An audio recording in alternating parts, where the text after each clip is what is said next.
It is 9:19. 9:19, I concur. Okay, I'd like to call the meeting to order. 9:19, Wednesday, September 27th. 2023 Housing Commission. So roll call. Commissioner Smith. Absent. Commissioner Taylor, Here, Commissioner Pelton. Absent. Commissioner Goodman, Here. President Fosdick. Here. Are there any amendments to the agenda? I don't know. Public comments on agenda related items. Are there any comments? No.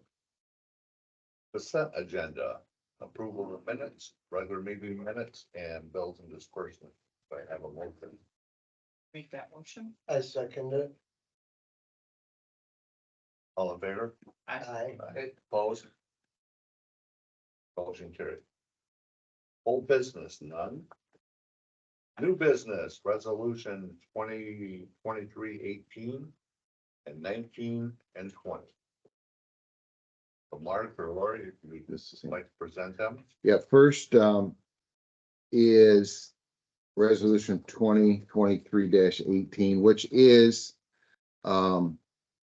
the selection of the healthcare limitations per Public Act 152.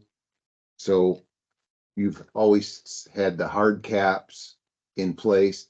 I don't know that was ever officially adopted, but annually you need to, so there's three options. There's hard cap limits so that the employer set by statute can only pay a hard cap for each individual based on single family double rate. And I think Lori, Talking about for benefits, right? for healthcare benefits, I'm Okay, sorry, for yes, medical.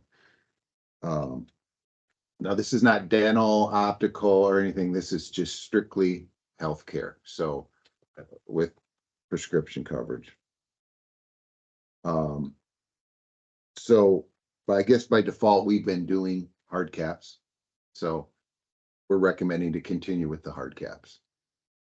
And what does that, what's the employee's share of healthcare at? Anything over the hard cap limit. So, the Public Act 152 sets the limits that a public employer can pay. So So, that's cheaper for the employees to stay with. not, Yes, it is. it is in our case. So in other agencies I've been involved with, it's been an 80-20 split, so. With our benefits, it's a better plan. It's better for the employees. Don't Okay. pay more. So that's what you're recommending that we do here? Yes, to continue the hard cap election. Make a motion that we accept resolution 2023-18, the resolution to adopt hard caps option as set forth in 2011 Public Act 152. I second it. All in favor? Aye. Opposed? Motion carried. The So roll call. Steve, I think it needs a Oh, roll call because of the okay. resolution. Perfect. Sorry about that. Roll call? Yes, Commissioner Taylor, Aye. Commissioner Goodman, Yes. President Fosdick. Yes.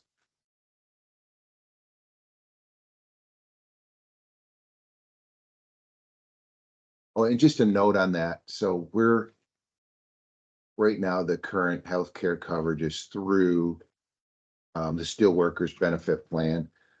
And we had a conversation with some folks out of Cadillac or Sisson. Is that who it was? What's the name of the company? So, so we currently do have the dental, vision, Oh, the dental Life vision insurance. through them. and short-term, long-term disability through, the company, I can remember what his name is. I can't remember the names. But they declined, I think, to quote against the Steelworkers policy because they said they couldn't be competitive with it. So we're looking at other options, but we may circle back and say that's with the changes we made last fall. We opened up in the employee selected coverages to reduce their contributions. So they really went with more less coverages and more deductibles and copays, basically is what it really went to, and saved them a lot of money. So they all agreed to do that. So we may end up, that's the best benefit, just so you know. I wonder, you're in the county government, if we could form a benefits group within the county of all the nonprofits in the county so that we go together and bargain as a unit instead of having a dozen different 3 or 5 people type.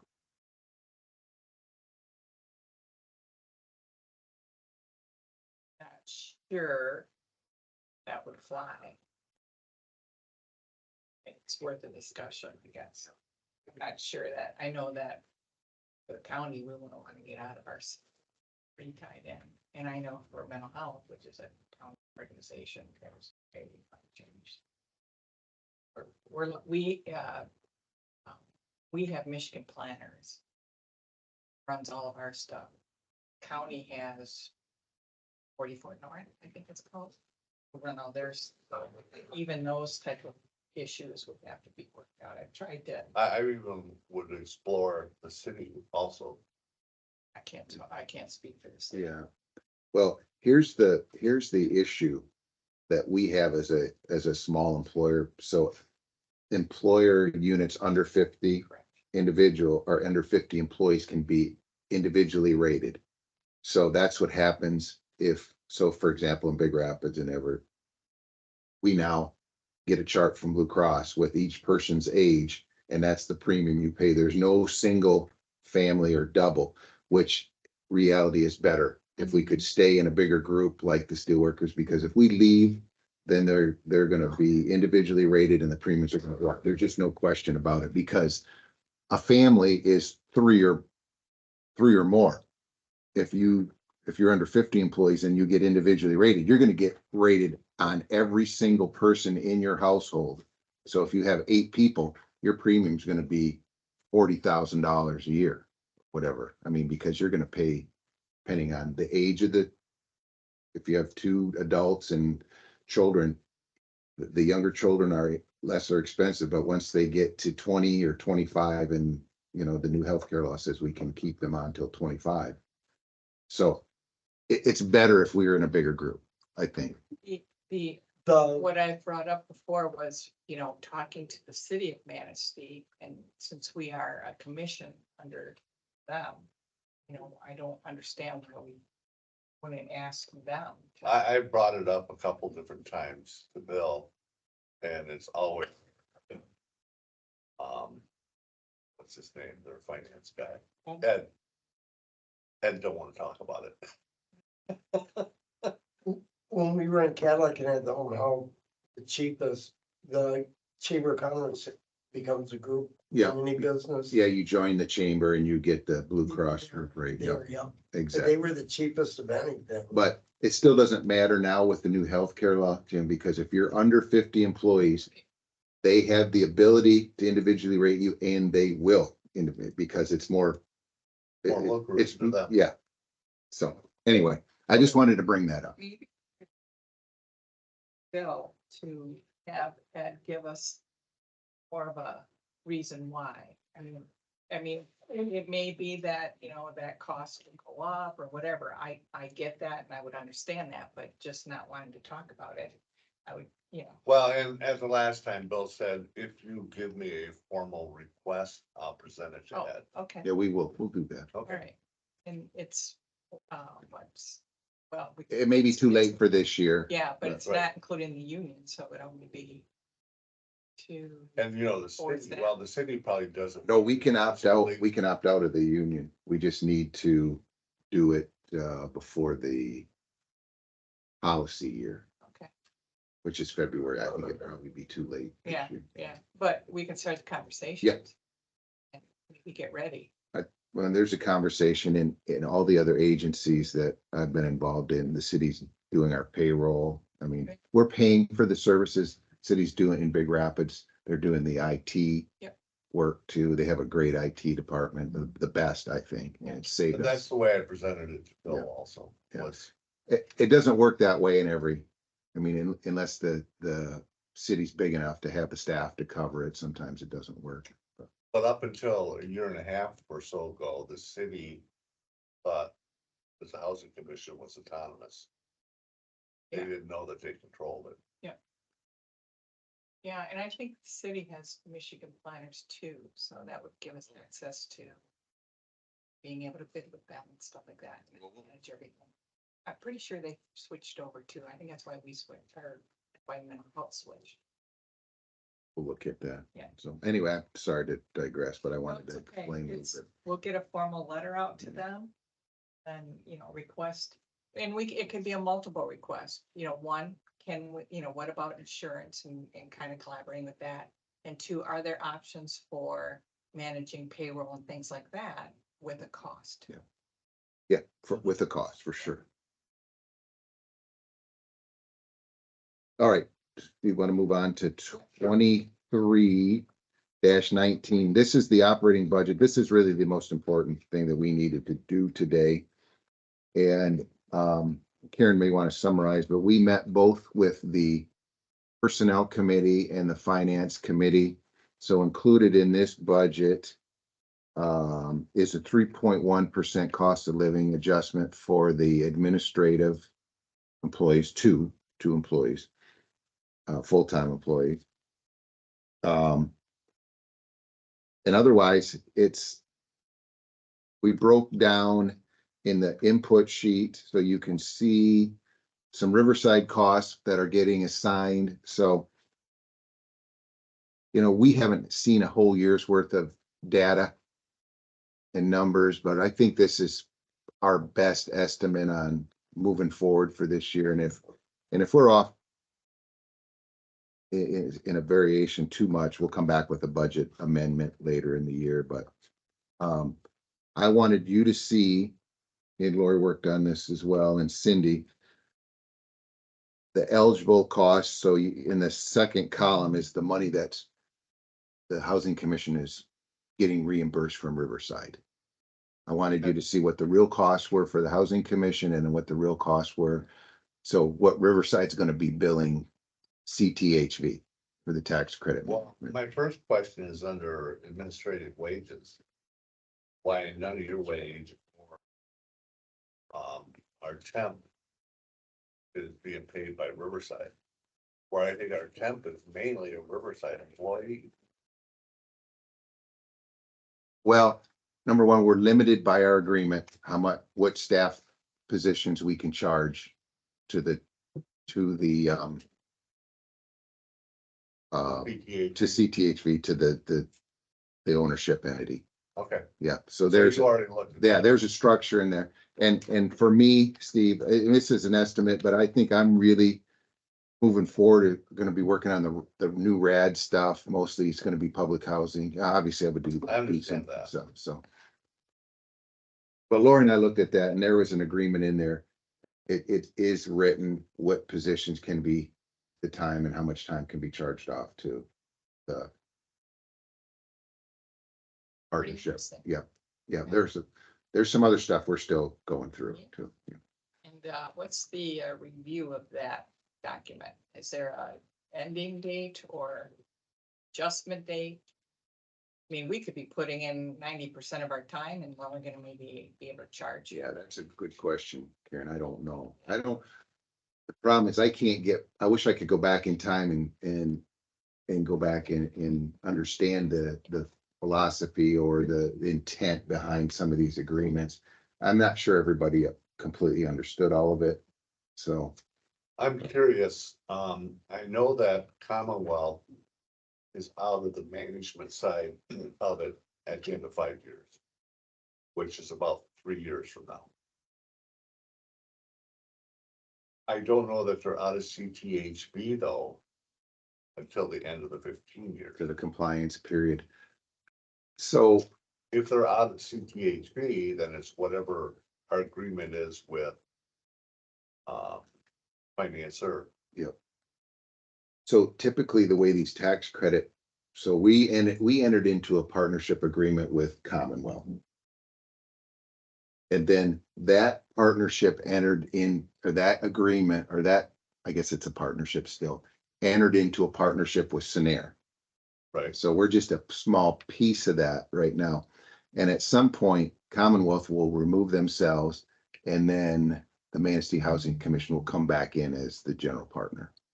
because I don't think that, But that's down the road. I don't think that Scenair will object to anything as long as the place is not going belly up. No, there's two issues. Cash flow and compliance.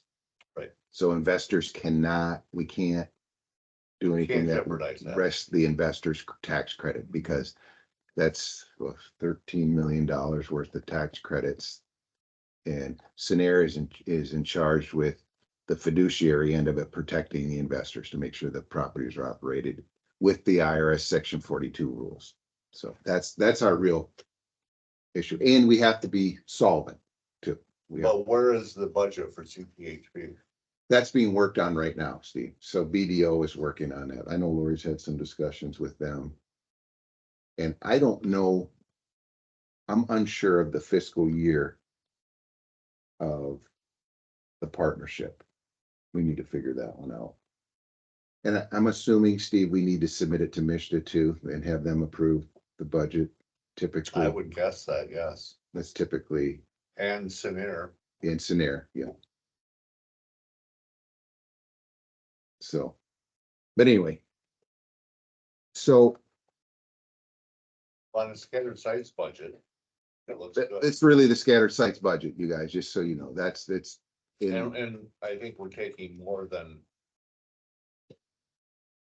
a cost into the public housing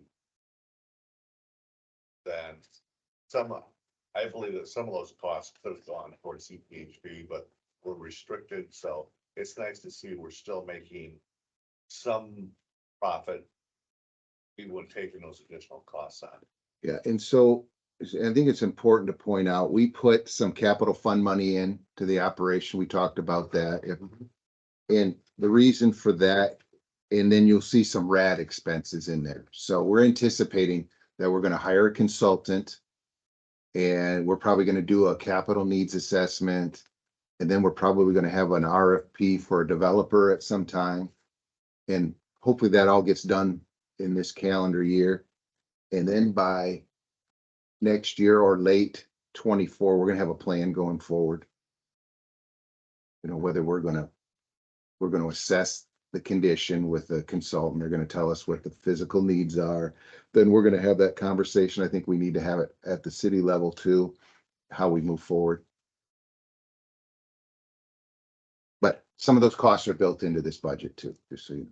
I would like to do a presentation to the city on where we are at financially and stuff at some point in time, or, I think it's April. They have a schedule for April, okay, the work session. But I think we ought to have maybe have our own work session beforehand and come up with our presentation, things that we want to talk about, what we want to present to. Okay. And I don't know how you feel, we can save this for later, but about having a work session maybe quarterly.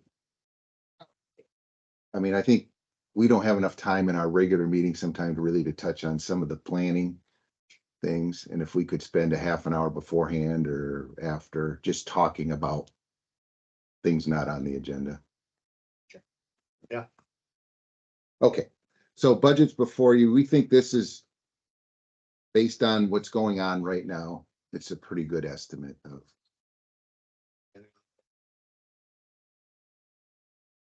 Nope, we have to have a motion, Steve.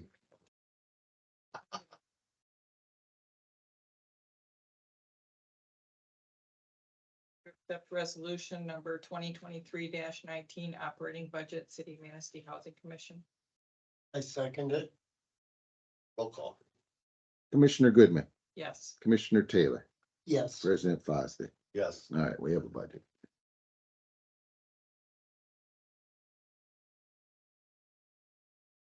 Next is 23-20 snow removal policy, and I know Lori worked on this, so I'm gonna let her just touch base on this real quick. now before we get into that, This is the 20th resolution we've had in 2023. I think that's far more resolutions than any other prior year in CMHC. Because I think last year they only had like 6 or 7. Yeah, there was just a handful. Okay, So, there's one for scattered sites and for Century Terrace Harborview. Currently, we do not have a snow removal policy, so the lots do not actually get plowed properly. So, we would actually expect the residents to move their vehicles on snow days so that we can properly plow the lots.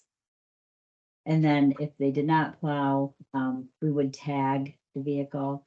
You have 12 hours to move it, but I would exhaust my efforts trying to call around, trying to figure out whose vehicle it is and ask them to move it before we would actually tow it.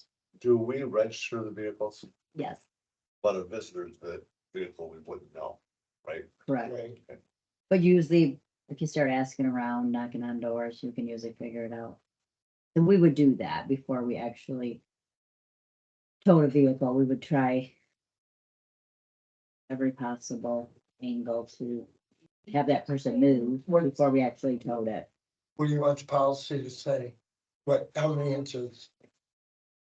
Oh, so actually what it says is the maintenance staff will plow parking lots and sidewalks after the conclusion of each snowfall. Generally, the maintenance staff will plow after an accumulation of 3 inches of I snow. agree with 3 inches. City is 4, but I like 3. Okay, Us, yep. I used to have And- to do 2 inches. Yeah, but if you continue to read the full policy, if it's going to continue to snow all day, then they'd be wasting their time if they plowed after 3 inches, if we're gonna get another 3. So it does state that they may not plow until the snow quits falling. I don't know that I I don't agree with that. It depends on how hard it's snowing. I think that's a discretionary thing. If it's blowing 50 miles an hour and the wind's piling it back up in 5 minutes, then that's the occasion where we. My would. flag was always, You're right, if it's a that's- winter storm warning, until that warning's lifted, there'd be no snow removal. So it says, in addition, if it snows all day long, the maintenance staff may not plow until late afternoon or the next day. But I've seen some snowfalls where you'll have 6 inches first thing in the morning, and you'll get another 8 inches through the day.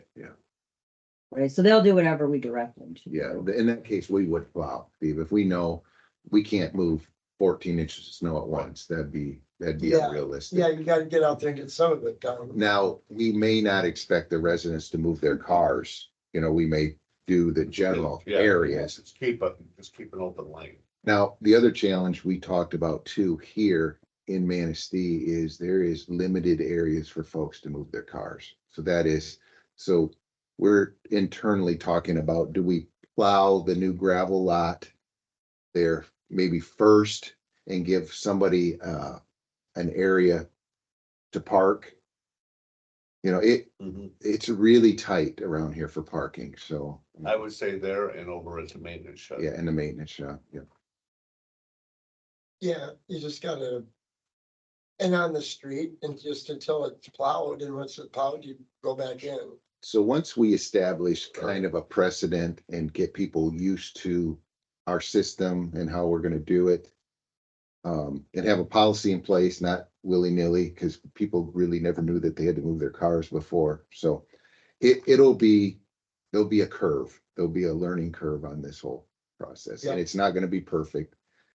And it's Michigan in the wintertime, and it's a challenge. And, if there is a winter storm warning in effect, don't expect any plowing. Yeah. If we do, that's great, but don't expect it. I think it would be good to put a practice guidelines with this policy, which would include if there's a winter storm warning, send out notice there will be no plowing, or people know that. Where to move the vehicles.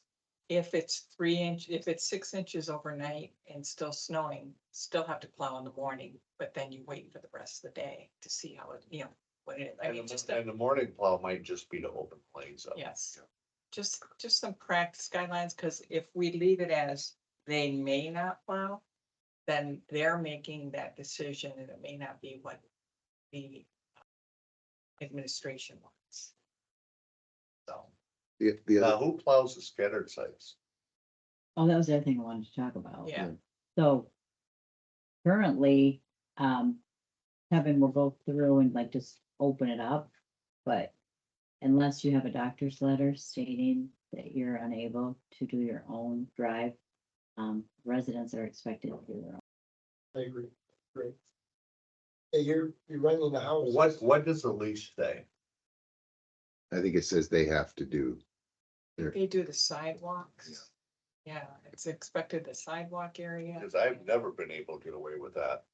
It was always doing the sidewalks. If I remember right, when my mom and I lived on 10th Street, we were in charge of doing our own removal of snow.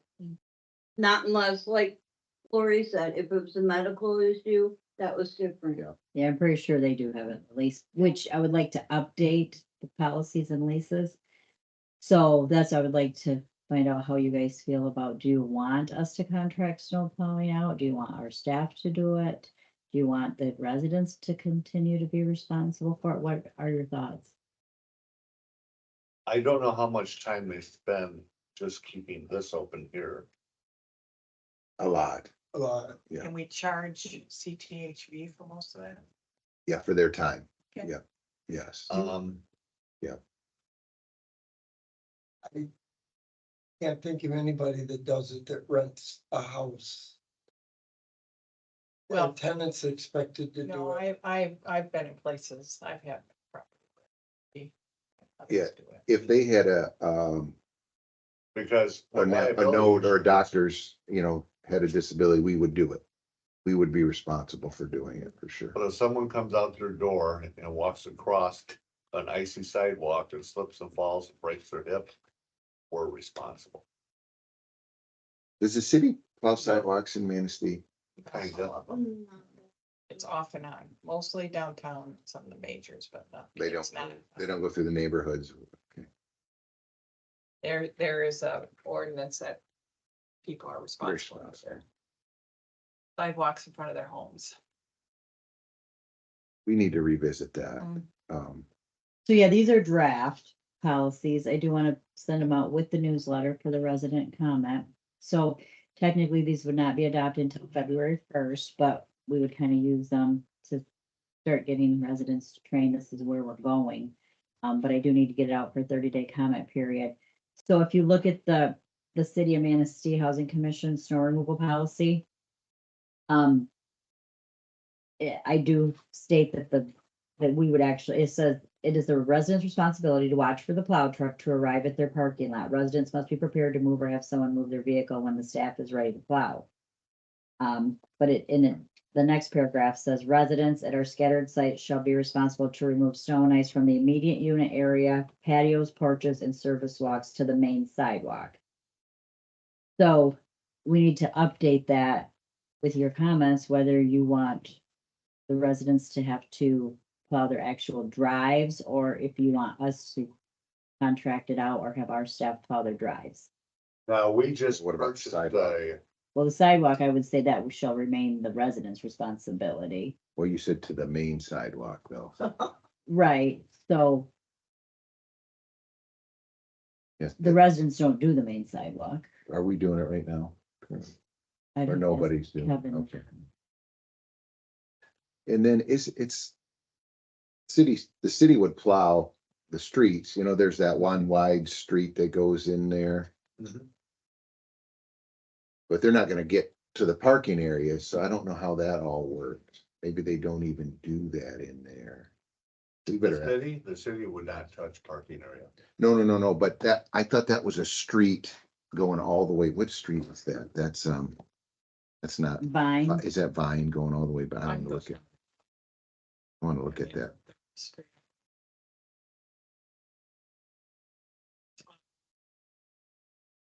It goes right back to the other property, that Hollander's property, that long, Oh, Reese Park. Yeah. via Reese Park, that long parking lot kind of drive.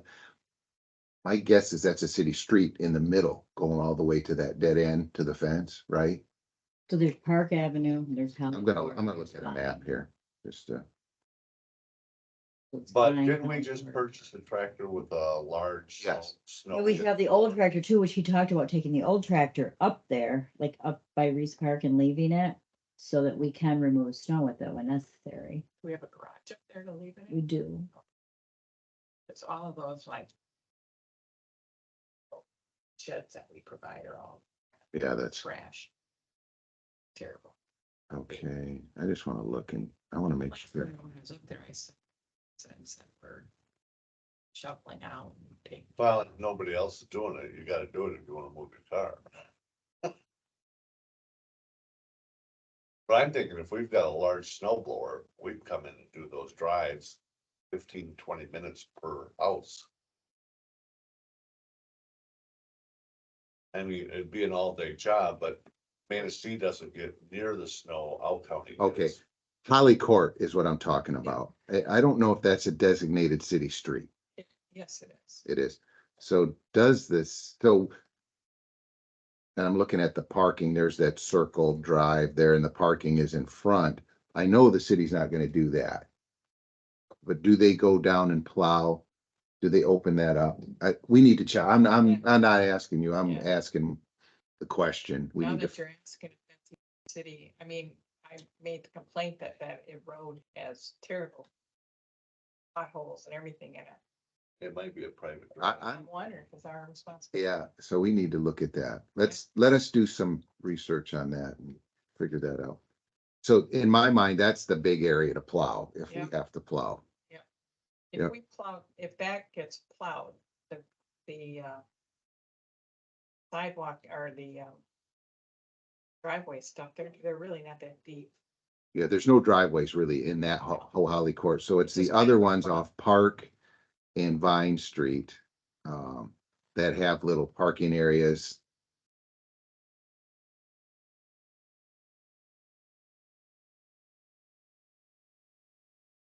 Yeah, that's true. Which leads me to. Let us dig into this that. road. Let's dig into that. Yeah. Yeah. Cause it's like we built our own little subdivision there. That's a good question. So that'll change maybe some of this too, so, If it's ours, we should plow it. Yeah. But who to plow it Yeah. is, because if those need to be plowed out first thing in the morning. So that if people need to leave and get out, they're getting out. This needs to be plowed out first thing in the morning, so we can't be in two places No, at once. no. But we're gonna have to really figure. and we could contract out some snow plow. The other who's the city DPW? Or Yeah. McCullough. Jeff McCool, so maybe we'll have a conversation with him. And sometimes, we've cooperated with the city, even they might open it up for us, just take their truck down and come back down. So, and for a fee, even if it is a fee, it would be worth it to us. So, Yeah, I don't know about the policy then. Should we wait and bring it back? It's Yeah, a I would draft. like to, yeah, I'd like to send it out to the residents, It's but I a would like to draft. get your comments now and Right. we should send we it have out there 30 for comment. we If have- I should change anything before I send it out for comment. We can add the comments for the next 30 days. And then review. Well, I would go the same way with this as we went with the lawn mowing. It's our responsibility. Yeah, And every place I've ever managed, I've always contracted out to drive the parking lot areas. Because they had bigger equipment, more access to the Yes. equipment. And then I did all the sidewalks. With a snow thrower. I think there could be a combination of some contracting. I mean, we're down to 2 maintenance guys and to do unit turnovers and then. Some snow events were 2 or 3 days plowing, so.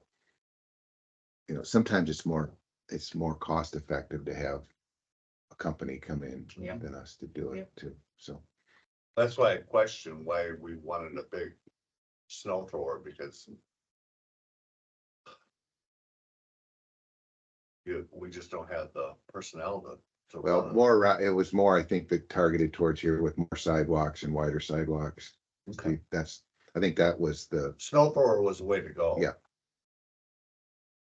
So should I just go ahead and include it with the newsletter as is and just mention that, we're reviewing it in the, And Will be looking, discussed at looking the- for, yeah, comments. in the, at the, so we'll talk about it again at the January commission meeting. The way it stands now, we might not have to worry about it this year. yeah, yeah, maybe. But we're gonna get a March storm. I'll guarantee you that. So I don't, maybe we don't adopt the resolution, do we? No, we'll just table that. Can we just table that? Yeah. Yep. Do we need a motion to table it? Yeah, I think we should have a motion to table the resolution. Well, Make that motion. okay, Make a motion to table. Yep. Second. Resolution 2023-20. And second it, all in favor, Aye. opposed, motion carried. Is there a presentation or discussion today? Okay. No, but I would like to put, North, Housing North on, for next month, for January meeting, to do a presentation. Okay, have Tracy come in. Yeah, Okay, and really that stems from the request. We've signed a contract. We agreed we didn't, but our pre- president. previous. And it's the- in here. Is it in the, Yeah, you we'll saw it get in the to it. agenda, so. We all thought they should give us a report and produce a presentation. And I don't know, is it 3 years? Is Yes. it 3 years? So this is installment 2. Did we commit to 5 or 10 grand? Oh. 10? So I don't know how the commission feels about it. But It is. do we have it under there? yeah. Oh, we have, I'm sorry, But it is not operating as expected. Because nobody's been. Okay, is it helping you out? reports and communications. Mark, you're up first, I guess. Oh, I'm first, okay. Well, a couple things. We talked about it briefly last week, but,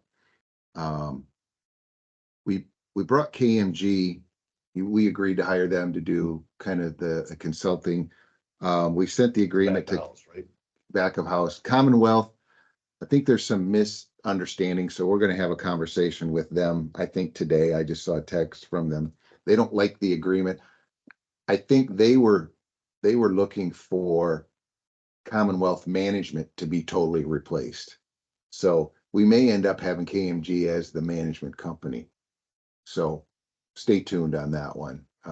They didn't like, we thought we were just doing it for our own benefit, but I think they want them in lieu of, there was an agreement signed with Commonwealth, is it called Commonwealth Management?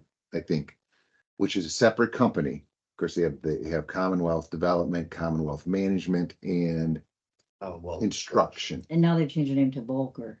Oh, I didn't know that. So, Well, it seemed like it was too intertwined. Yeah. yeah, I would not be in favor of going a full KMG. I want KMG to do back of house and to make sure all the i's are dotted and the t's are crossed. But I want the final decision to come from our own staff.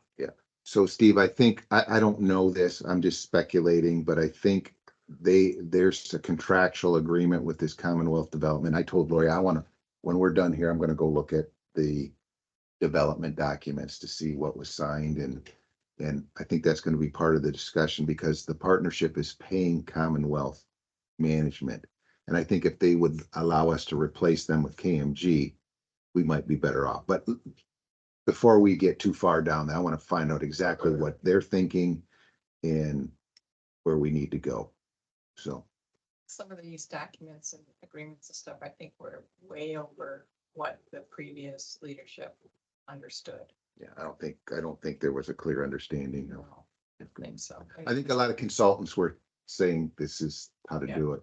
How that was developed and not really put before the board or Yeah. brought to the Right. board. So just so you know, so the RFP for the RAD consultants went out. Audit responses, the audit RFP went out, there was only one response, and we sent it to 6 different auditing companies. And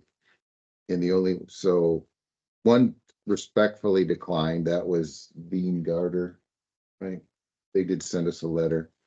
And then we have an email from Piscataway. Oh, yeah, from the ones that we were hoping that would respond, so they are so booked this year that they can't give us a proposal. And we did change accountants mid-year.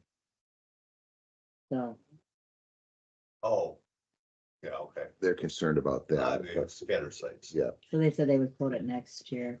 I'm surprised. We sent it out to the Anderson Tackman Company, who does a lot of housing commissions. They did the city's audit last year. So they didn't respond, maybe because they have a contract with the city, but we're gonna follow So who through. did respond? Zinc responded so far. And how much? What was his? Paid 10.5.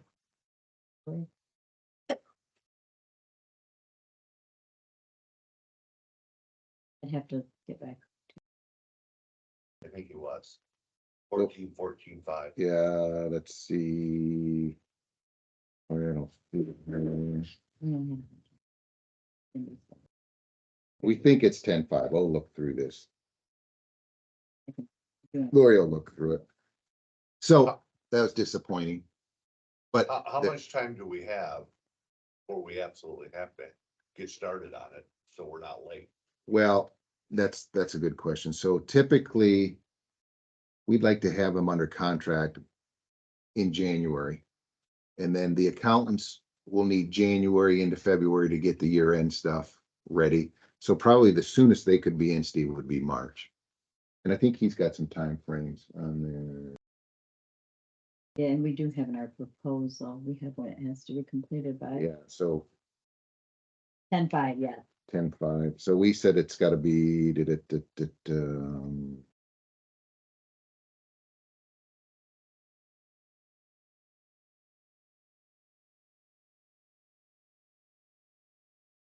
must be completed by May 31st. Because we have a June 30th deadline for the state of Michigan, 6 months for the state, 9 months for HUD.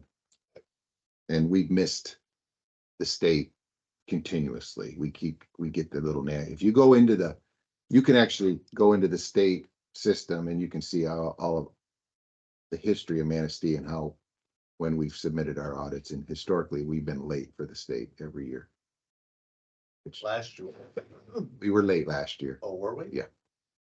Because we didn't have I started in April? We didn't have an auditor on contract yet. Well, I think we have a small window of time to look for more quotes. But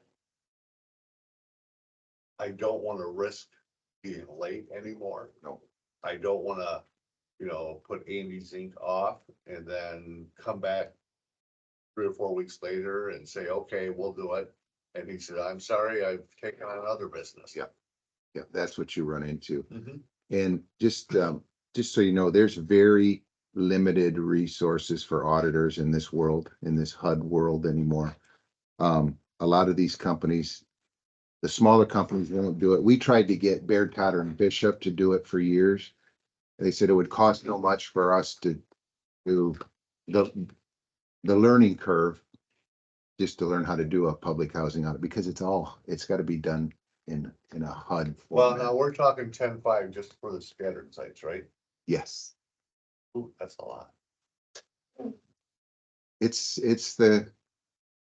probably on the high end, Steve, but the going rate today is, But, we're only talking, the public housing on those scattered sites is probably gone in 3 years. right. So I don't know that I'd waste a whole lot of time or upset anybody, just get it done. And We'll bring it back in January for the final approval. Okay. Okay. But just we're seeing this across the board, by the way, consultants, auditors, we get very few responses. So these companies know they want to work for certain. They don't, and the auditors today don't want troubled housing authorities. They don't want to go through messy audits. It just costs them a lot of work. So anyway, But I would like to, in the future, look for a good auditing firm for the whole thing when it's finally all done. And KMG does a pretty good job. yeah, they don't do the audit, Steve. They'll do we were Or, hoping they'll pardon me, do they the account. accounting. But there's more auditors, believe it or not, that follow the tax credit world. Right. So, Okay, so couple, I wouldn't waste a lot of time trying to find different auditors because it's short-lived anyway. I think Andy did a fine job last time, by the way. So I agree, he's the one that brought up the bonuses. question, some of those costs, which was good. So we talked about medical. We're working on the healthcare, some quotes, some additional quotes if we can find some. You saw the parking lot is done. The gravel, which I'm not sure They why. did- They did a nice job on it. One of our goals, I think, and this could be in a planning session, was let's pave that someday. Let's create A parking a lot. parking lot where now we can move cars when we want to plow snow. That's a head shaker to me that it's not done. but- Well, it's my understanding that was supposed to be seeded grass, is what was in the scope of work, and we're still unsure who changed it. I don't know if you'd rather have gravel or seeded, but it was supposed to be seeded. we desperately need the parking around. Yeah, I agree. we need gravel and it actually should be blacktop. Yeah, that's my point. Why wasn't it paved right from the get-go? I mean, so that's another discussion, the maintenance shop, some of the things that if we can close this out and see where our cash flow is and what Exactly. resources we have. Anyway, I know Lori talked today and we wanted to run this by you about changing the office hours. To see your thoughts, and go to a 8 to 4:30 instead of 8 to 5 with an hour lunch. That's typically what we've been accustomed to, and that would more align with the maintenance hours. So it's not changing the work day, it's changing our availability, but we are now open all day too, instead of 2 hours. 2 hours in the morning or whatever schedule. Yeah, the window's 9 to 4, but we answer the phone 8 to 5. Yeah. So I don't know how you feel about that, but Well, what's your vision as far as how many staff you're gonna eventually end up with there? It'll depend too, probably on this KMG contract. yeah, I think there's still some unknowns yet, Steve, to see how that all works out and responsibilities and who's doing what. Because like maintenance. You can rotate lunch hours. And times when you come in to cover that whole time. Yeah. I don't know how busy that window is from 4 to 5. How busy it would be. If it's not gonna be busy, then it's a moot point to even, I'm trying to figure out, it depends. Doesn't it? Right, we'd still address, Jimmy's the only one. if somebody has a maintenance emergency Yeah. after 4:30, we're still going to address it. So just to be clear, you mentioned changing this to accommodate maintenance. No, it would have more align with their hours, Karen, currently. Oh, we said 8 to 5. Yeah, Isn't that what we agreed in the contract? that's what's in the contract. There's, So that's never changed, They've right? done 8 to 5, it's been like that for years. Is that correct? it's been in the, The It's in 8 to their 5, It's in the union contract. Yeah. We said 8 to 5.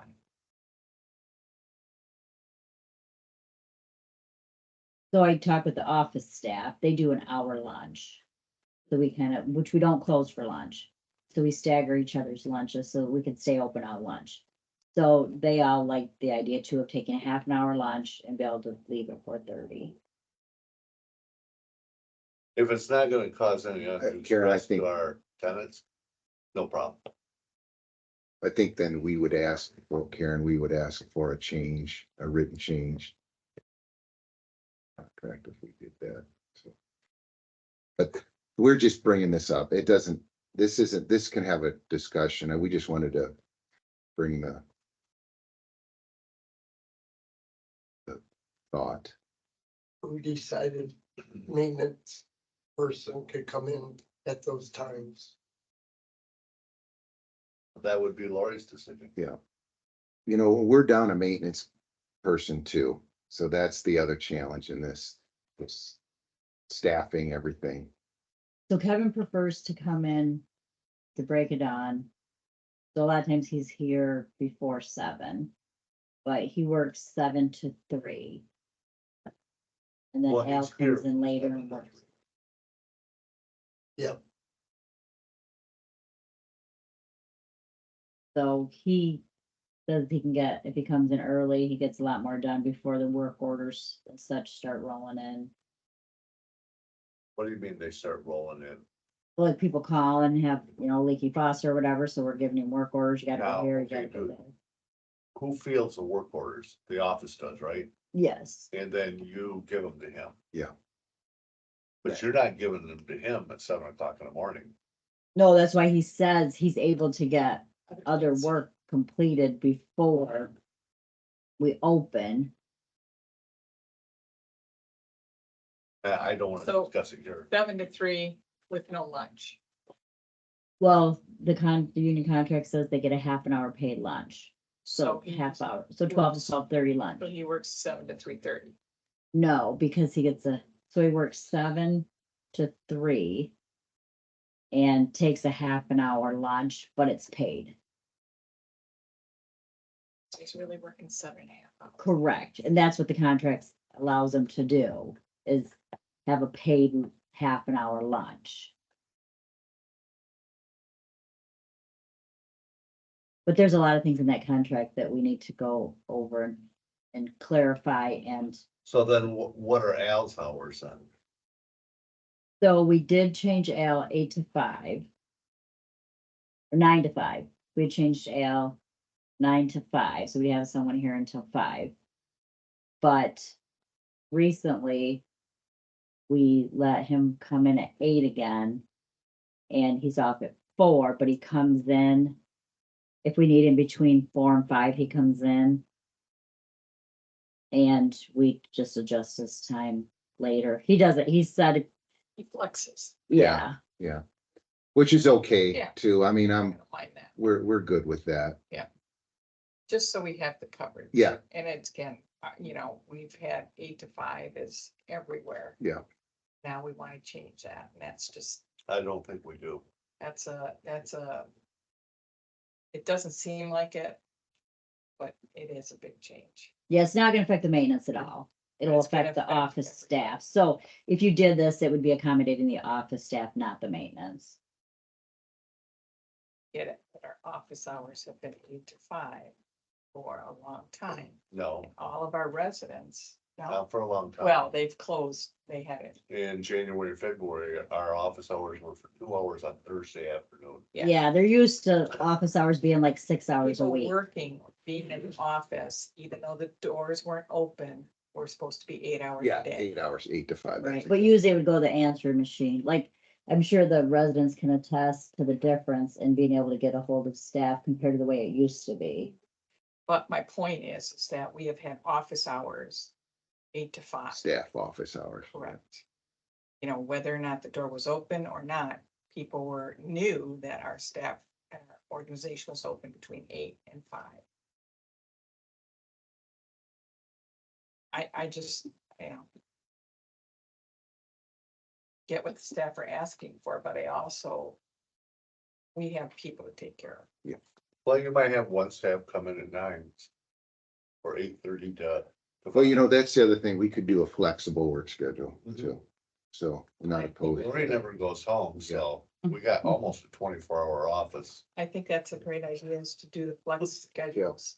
Lori, they found your bed. I think that may be a better approach, Karen, that then.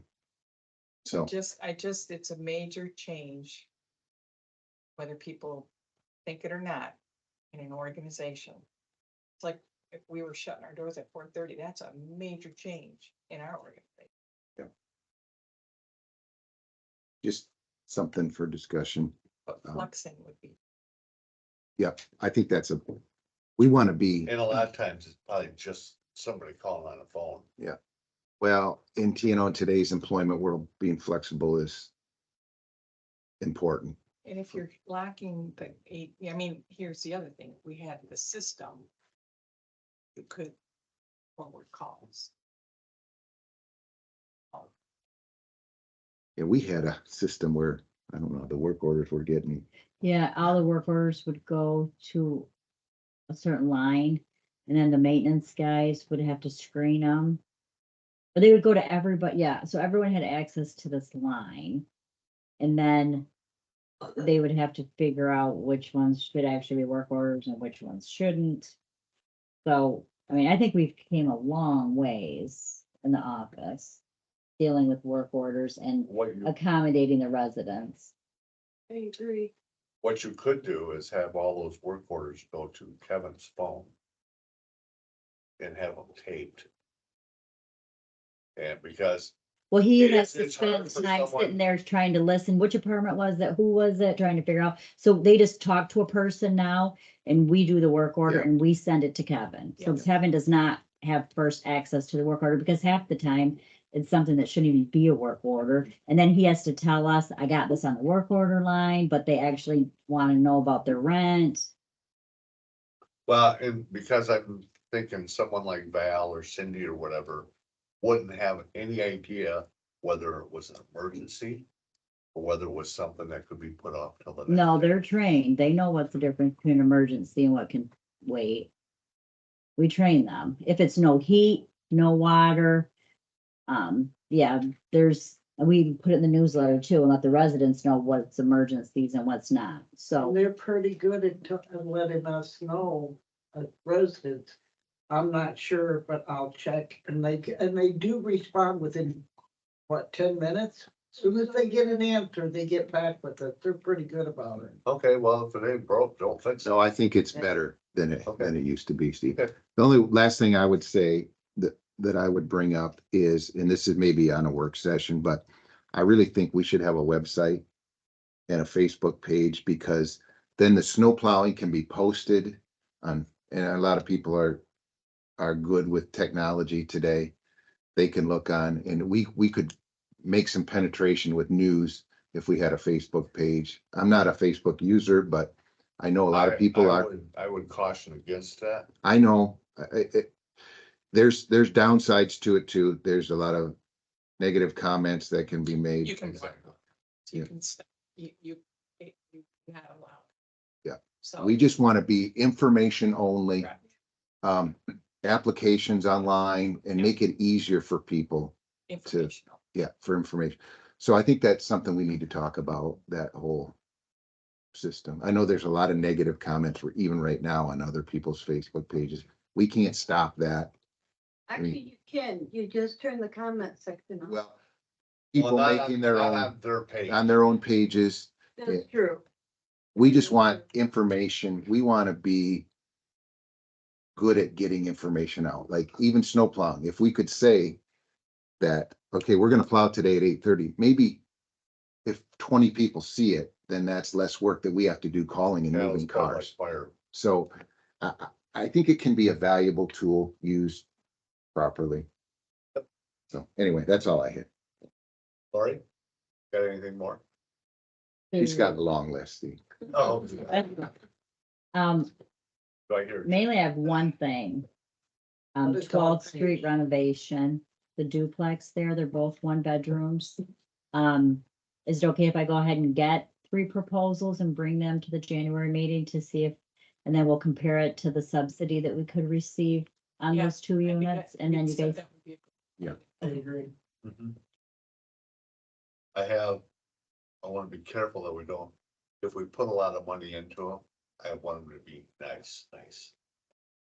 Well, then we would not want to do demolition during rad if we did. Correct. Yeah, Like them Right. livable and presentable. yeah. Right. And If there's, that how many can't be, units, then what are there, we 6 rad. units there?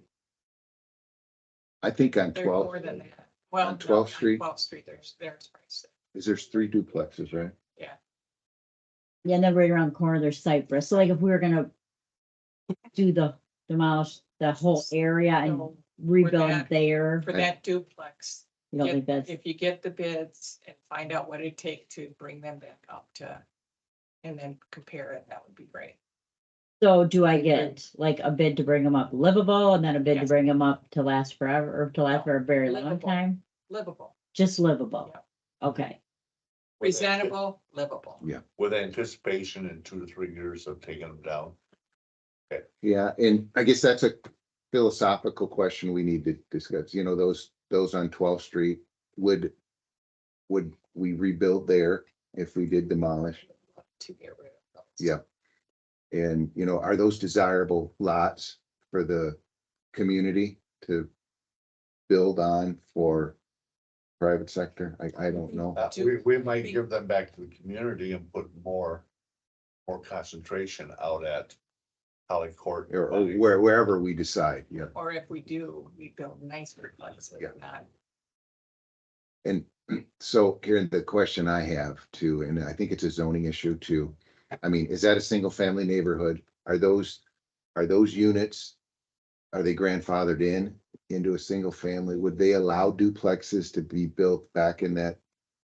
We'd have to check. on I think that those are questions we need to think about. Those have been there before that. I think they got there a little before that whole community. But right off, yeah, Well, they had a big stink in the city here, what, a year ago about duplexes and short-term rentals.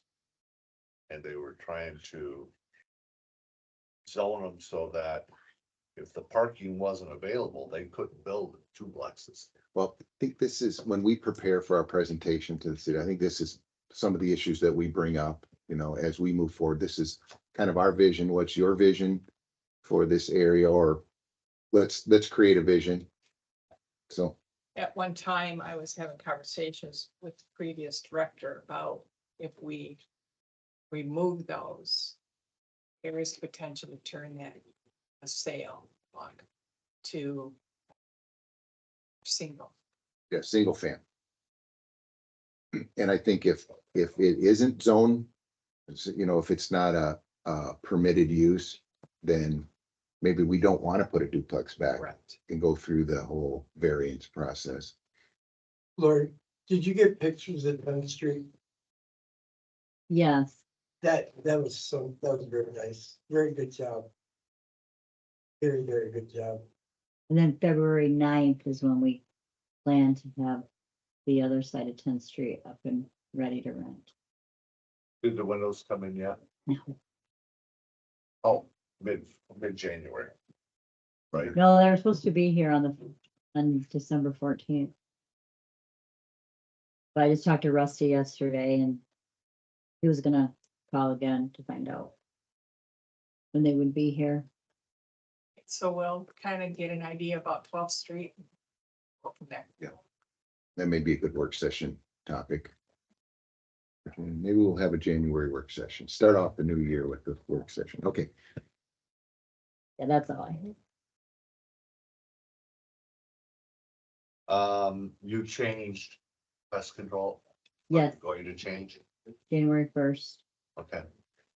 We approved that, I think. Yep. Meetings. And vacancies are down from month before, right?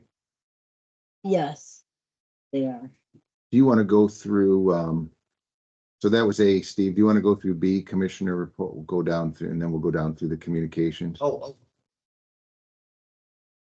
Geez, okay, I'll keep you on. All right. okay.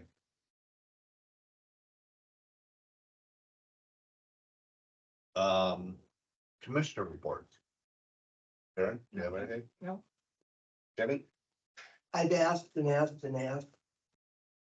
When I cooked the meal for Christmas, the 2 stoves in the community room are off.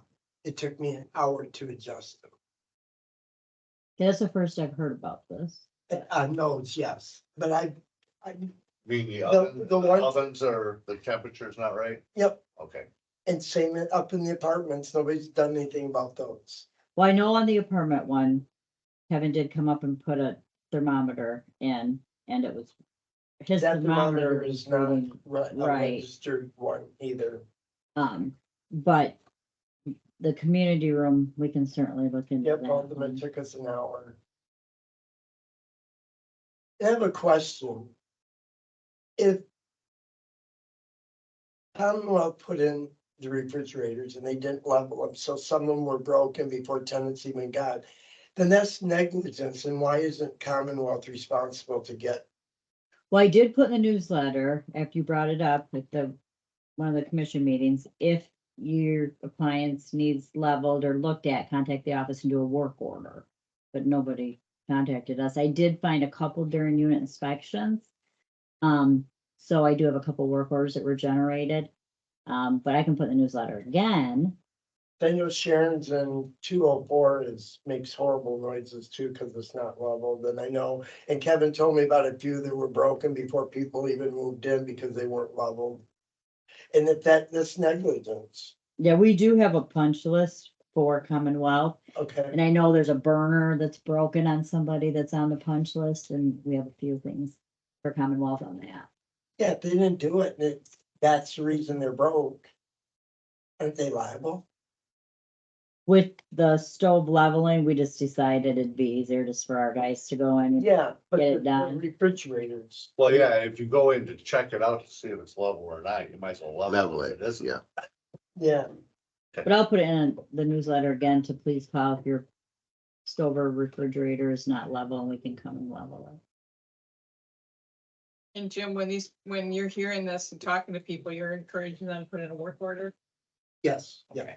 I know, Sharon in 204 did. I know she got her stove leveled because it was really bad. Okay, And she put in Kevin knows about her refrigerator. okay. Anything else? No, that's good. The only thing I have is, I'm just amazed at how well Central Terrace and Harborview looked, even with all the stuff that wasn't done. It's just, I can see this being just premium housing here in just a couple more years. And I'm just elated at what we can do here in the next 4 or 5 years. I think we're routing out a lot of undesirable tenants. And I think the other tenants are hopefully appreciative of it. I think we are problematic, but. Well, there are problematic. People that are undesirable. Okay, problematic. But I'm just. We've got a long way to go, don't get me wrong. But I just think it's turning out well, or it's going to turn out really well. Just give us some more time. That's all I have. Now, receive communications. So Steve, can I just piggyback on that? So one thing, we're gonna paint the elevator doors. We'll do it ourselves, and we're gonna clean these windows. So just so you know, that is gonna happen by spring, so we can see out there. I mean, Good. I heard excuses why we haven't cleaned the storm windows. We're gonna clean the windows inside and out. Sweet. How do we do all our windows?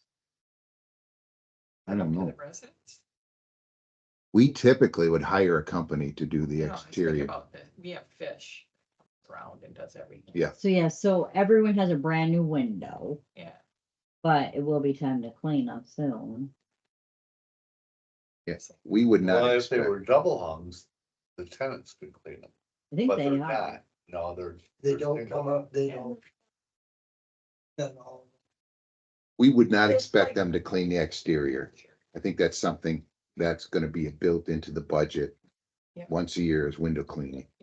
And they'll probably have to bring the lift in. It I would mean- help So we- preserve the windows too.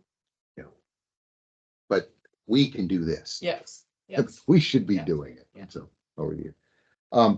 Steve, financial reports, we put the same ones in as last time because we are now gonna be a month. Wait, I think we talked about this last week, a month behind. So we have a chance to look at those, not give them to you the day that we get them. And it isn't fair to you getting them not with the packet. And I it's like not, the format. yeah, and it's not fair to us to try to go through and explain when we don't have any time to review those, so. Yep. And it's unrealistic to expect the accountants to get the stuff the first week of the next month and then have it for our meeting. That's pretty quick turnaround. Sorry, Jim. Jeff had something to say about the window. There's plastic. You're not gonna be able to clean that plastic. Got plastic over the window. That's on the storm windows. Yeah, they're Yeah, tinted. it's all scratched up. Well, we're gonna look at it. We're gonna do what we can. I mean, storm windows aren't that much money. We may be able to get new storm windows. And I don't know that the storm windows have to be on all year long No. either. I mean, They're just for the winter. I get why they're there, but why in the summertime are they not taken out and stored and And there's no, air circulation out there at all, right? Those are all just solid window panes. It's just a sun. well, it's, I think the west one's open. Oh, There's cranks there. Really? Yeah. There's no screen, but we can, I Order mean, that. they make screens every day, so we can get screened. We just haven't. Those trunk vines grew in those. Yeah. And then, yeah, it grew into the, I think that's just some housekeeping stuff that we ought to be doing. yeah, Light me. What a great view. Yeah, I know. it's Oh, beautiful. fantastic. And look at it now. I mean, the Yeah. landscapers did a fabulous job with reseeding and I can't believe they put it in like late November and it grew. I mean, next spring is gonna be, I wish we still had the sprinkling system. Yeah. So, I don't know, Lori, if you have anything under financial reports you want to talk about. Bylaws, the city did approve. We just put that in there so you could see that the mayor did sign the new bylaws. Termination agreement with Commonwealth. That's for phase 2. That's for phase 2. So we always knew that that was kind of this thing hanging out there. So I think Lori and I had a conversation with them one day and I said, listen, we have this agreement. We don't think you want to be involved in phase 2. And he goes, nope. So I had Jeff Klug draw up this termination agreement. They signed it. Steve signed it. So, which now gives us our ability to go out and do RFPs for new consultants. So, lighting rebate, Lori, do you want to talk about the lighting rebate? That was actually something that Commonwealth did apply for. So, we received, Wait a- Century Terrace, 22,175, and for Harbor View lighting upgrade rebates was 42,000. So Why that was, was it double at Harvard? Over second term? they did more lighting at Harbor View. I would think it'd be the other way around. They more tan lighting over there. Yeah, I wasn't involved in it. It was before our time. So this was this was all back when the lights were installed over a year ago. Great. Well, we'll take it. My question is, where does this money go and what can it be used for? So that's some questions. Can that be used to do Christmas party? paving, a parking lot Yeah. or a maintenance I was shed? gonna say, it falls under a maintenance, I think, Yeah. so you could, either of those spots, what we need. I agree, that's a good idea. I've never put a shed up and called it repair and maintenance. Yeah. but we Probably could. Well, if that gets us half of a maintenance shed and we have to figure out the rest. So just remember, we have another developer fee payment coming in when the project's closed out. I don't know the amount, but I will try to find out. Any idea when they're gonna try to close this? They're trying to convert the construction loan to permanent financing. They're in the process of doing it right now. In fact, I'll have that answer today, Steve. I would wanna drag my feet as long as I could because I think interest rates as. Of course, we could refinance down the Yeah. road, but I don't know if they locked in a rate. And usually Hopefully. when you start to apply, what you locked into, but Yeah. this big alone, I don't know. I can't remember, Lori, it's a bank out of, where's it out of? Remember we had to set up that account when you've been working. Yeah, But anyway. Cindy's done everything. So we already talked about Housing North and the pest control, so that's all that we have. Vacancy reports there, newsletter, resident council minutes. I think one thing I'll give, The comment, let's talk about the invoice though, for the. Right, where the Housing lighting North. or the Housing North invoice. Yeah, can we talk about that for a minute? I mean, we already did a little bit. But I did get another invoice. So they want it now, but do you guys want me to hold off until after the presentation before we approve the $10,000 invoice? Contract, I don't know where. Presentation's not gonna make any difference. I don't know, I know people that signed that contract and haven't even made their first year's payment. do we have a copy of the agreement? It's in, It's yeah, in here. I included what I was able That's to what I find. But So I just kind of need some direction on if you guys want us to go ahead and cut a check for that invoice. Do we not include the I whole didn't. contract? The We, invoice is in there. oh, okay, so I do have the contract. Let us send you a copy of the contract. To review, just to make sure that we weren't here involved. You guys, The history of this was a collaborative of people putting in money to have a housing person in the community that could be a resource, could coordinate, could link, manage, all that stuff. Work right alongside economic development. And where that has gone, it's been right off the rails, in my opinion. Yeah, I didn't this even was a know it county-wide position existed. too. who provides the oversight? Housing North, Housing North, is that the Traverse City based that did they're doing all the studies and. Yeah. At the last commission meeting is when it was brought to my attention. Yeah, I didn't know that it existed either. It is, I'm in the dark. it is not, it is, I'm in the the city has dark. paid, What is it? the So look on Foundation page, has look in your paid. agenda for Housing North. city has paid, the county has paid, foundation has paid, we paid. And it's. And there was never real clear guidelines on what it would What- be. What am I looking for? So it's find it. the Housing North, it's towards the back of your What am packet. I looking for? Housing We North, have a report. Yeah, their invoice? There is a report in there too. Oh, is there? Okay. a year in review. At least explain a little bit about what Housing North is about, Jeff. Basically, I think the only thing that they've gotten of any significance is a $500,000, what do you call it, neighborhood grant. Yeah.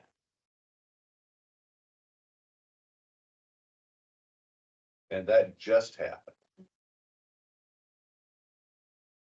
There- Now you can give real estate. There's some, there may be some language in there that gives the opportunity to, Well, I think a presentation is appropriate, and I think that it's a time to say, what do we get? How are you helping our residents? What are you putting into our system? I'm very happy to have that conversation. I mean, it's just significant for our public housing budget. That's a significant expenditure. We've got two conversations going on. It is important. Yeah. And we put in 10,000, 30,000 over 3 years. I want to know what are we gonna get? And I'm that's, not, I'm not into, I think data and information gathering is very important in order to build and base things on. However, I'm just not interested in just reading about statistics. I want to boot on the ground. so let us, I have no idea. let us send you the contract. Sure. And just to have it before the- before the meeting. And I guess the question is, do we hold off on the payment? It's only a few weeks, we could. It's up to you guys. Yeah, I just don't, we're in a contract. I'm kind of one of those, we're obligated and I don't want to be one of those that doesn't pay when we should be paying, get that reputation. Other agencies might be doing that, but I would agree with you, Karen. I don't think it was well spent, $30,000, but it was approved. Yeah. And I think we have to honor it. You have Okay. to honor it.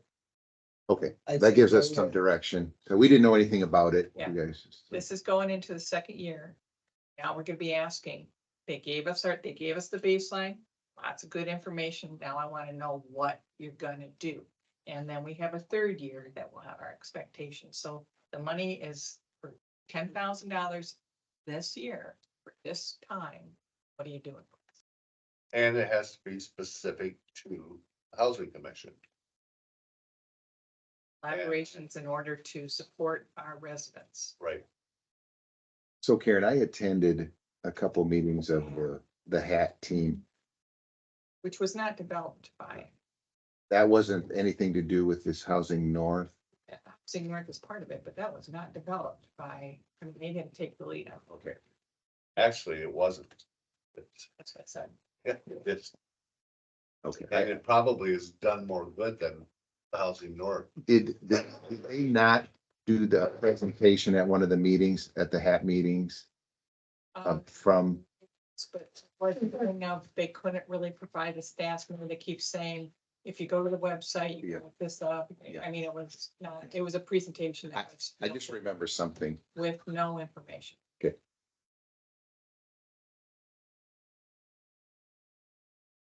Okay, we're down to No, public well, comment. wait, Oh. the partial pest control service agreement. So actually Karen had said she thought we approved it.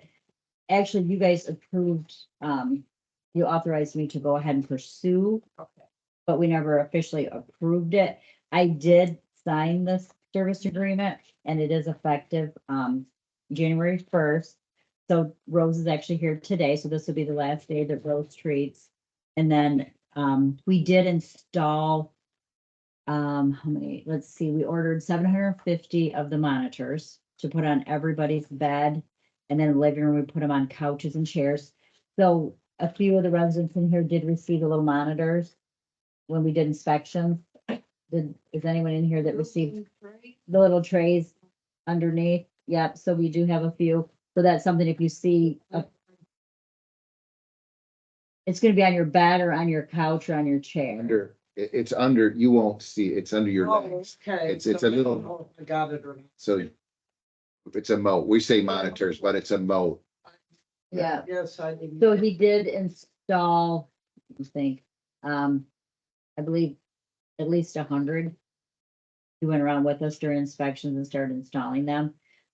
So we are going to in January continue the installation of those.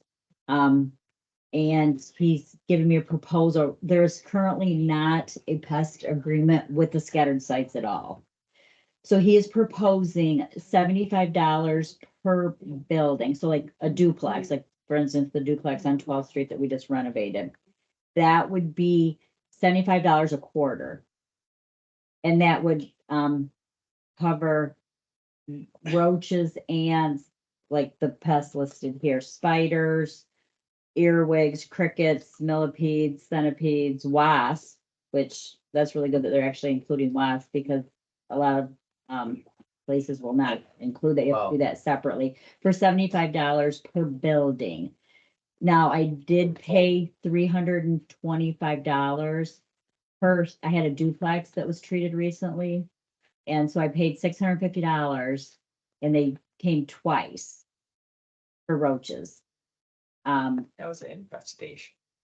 Yes, so this would cover, if I go with the scattered site proposal, So this would be maintenance at $75 per building per quarter. And then if there's an infestation, they come back and take care of it for free. for free. It's included, $25 a month or right? $300. So in that case, $75 a quarter. So $300 a year, and I paid $650 for one infestation, but that was 1 out of 48. 47, but 40. yes. I think there's 50. I wish there were 50, we could have applied for that service coordinator, but just so you know, I just kind of wanted to get your take on if you think that's, an agreement I should start, because then he's also gonna start because there's probably a lot out there that I don't even know about because people are not informing me, but we would actually start doing better pest management out in the scattered site that we currently do not do. Yes. The $75 per building. Yeah, that's a good. Now you're talking about $15,000 a year about. Yeah, I have to, actually, I just need to find the time to figure out exactly how many buildings I have. And he's waiting for me to give him a number on how many buildings I have, and then he will give me an Tell him official 11. proposal. Like a 4-bedroom, that's gonna be one building, but a lot of, Courts are all duplexes. there's a few on Vine Street.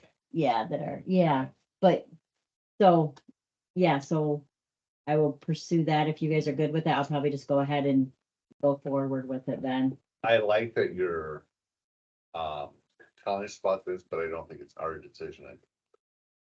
Well, if she's gonna sign a contract, it's her decision. She has to sign a contract with us. And she's spending money.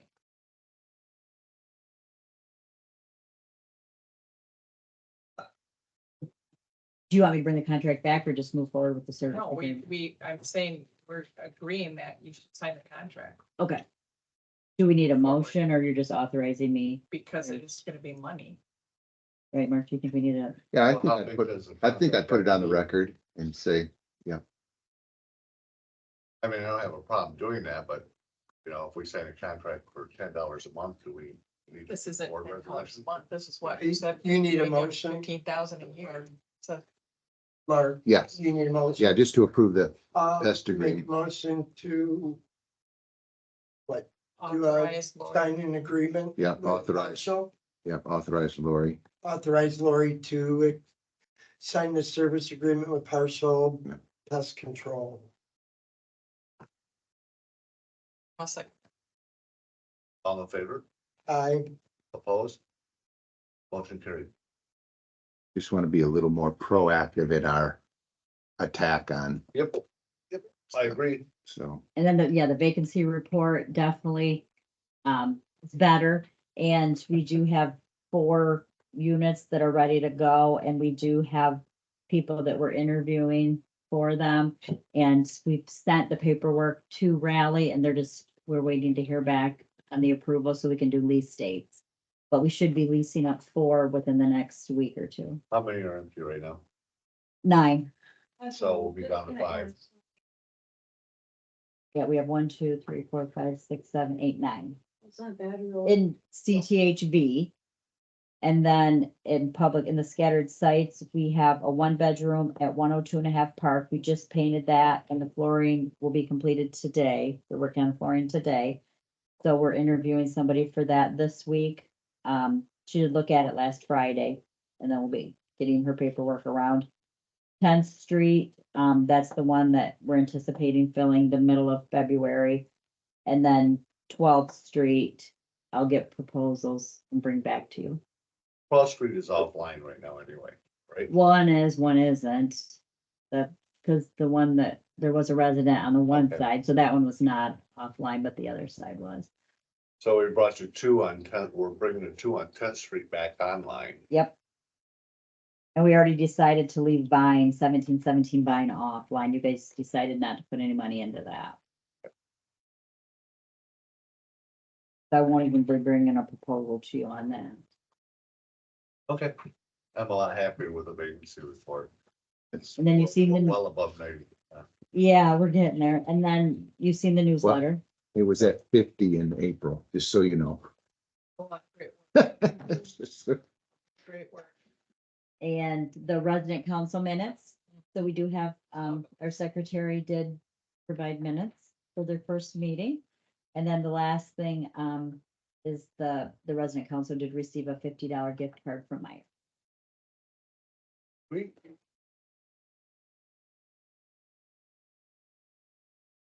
Okay, is that it? Okay, public comment. Anybody need to make any comments in the audience? What? Any questions? Any concerns? No, I'm good. Okay. Are you sure? Yeah, 'cause last week you guys talked about everything I was gonna talk about. About the deadbolt versus the whatever, pets not, people not picking up their pets' food. So, yeah, People are still. it's a work in working at- progress, like Lori said, you know. Not there, we're a long ways, but we're working towards a betterment. You can see the light at the end. Yes. Okay, the only announcement is our next scheduled meeting is Thursday, January 18th at 9 AM right here. This is our new permanent. home. Yeah, if you guys are okay with that. Yep. And with that, I'd entertain a motion to adjourn. I second it. No, someone has to make a motion. Oh, I make a motion to adjourn the meeting. You can make the motion. 30 seconds, all in favor, I opposed, motion carried. wasn't paying attention. No. Okay. If this is LVG. If they're actually gonna classify this as LVG. I say that it was installed wrong because every little piece of grain that got under it, put a pimple on it, needs to be fixed. March, Have a second. March and 317 is coming up. Yep.